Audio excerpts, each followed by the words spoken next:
अस्सलाम वालेकुम गाइस। तो उम्मीद करती हूँ आप लोग अच्छे से होंगे। हम पढ़ने वाले बोरेंस और वेट्स रूल भी पढ़ेंगे, ठीक है। तो सबसे पहले हम लोग इंट्रोडक्शन पार्ट देखेंगे। यहाँ पे हम पढ़ने वाले हैं bonding structure in some important features. तो सबसे पहले हम लोग जानेंगे कि क्लस्टर क्या होता है। क्लस्टर जो होता है वो सिंपल अगर हम लैंग्वेज में बताएं तो जो क्लस्टर होता है वो बहुत सारे ग्रुप्स ऑफ एटम्स, मतलब कि कुछ एटम्स के ग्रुप से बने हुए होते हैं केमिस्ट्री में, ओके। और ये जो होते हैं एक दूसरे से जुड़े हुए होते हैं। जैसे कि सिंगल यूनिट होता है, वो सिंगल यूनिट एक दूसरे से जुड़कर क्लस्टर फॉर्म करता है, ठीक है।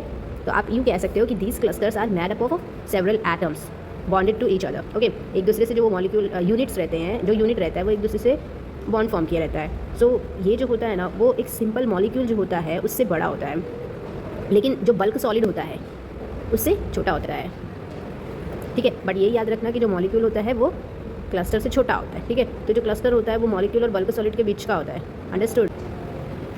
इन दिस केस जो होता है metal clusters, metal atoms are the directly connected to each other, मतलब कि जो मेटल एटम होते हैं वो एक दूसरे से कनेक्टेड होते हैं, ठीक है।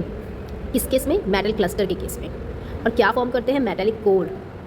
और ये जो मेटेलिक कोर होते हैं वो एग्जिस्ट करते हैं अलोन, और कभी कभार कैसे अटैच रहते हैं वो दूसरे लिगेंड से, ओके। दूसरे लिगेंड से जो होते हैं वो अटैच होते हैं। आई होप आपको क्लियरली दिख रहा है गाइस। और जो कि ये क्या करते हैं? स्टेबलाइज करते हैं, ठीक है। जो लिगेंड्स होते हैं वो स्टेबलाइजेशन में हेल्प करते हैं क्लस्टर के, अंडरस्टूड।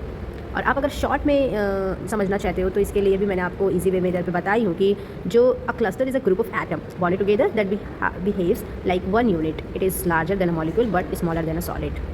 आई होप आप समझ गए होंगे अभी। तो अगर 2 मार्क्स के 1 मार्क्स के लिए कोई पूछे कि व्हाट इज़ क्लस्टर, तो you can say this statement: a cluster is a group of atoms bonded together that behaves like a one unit.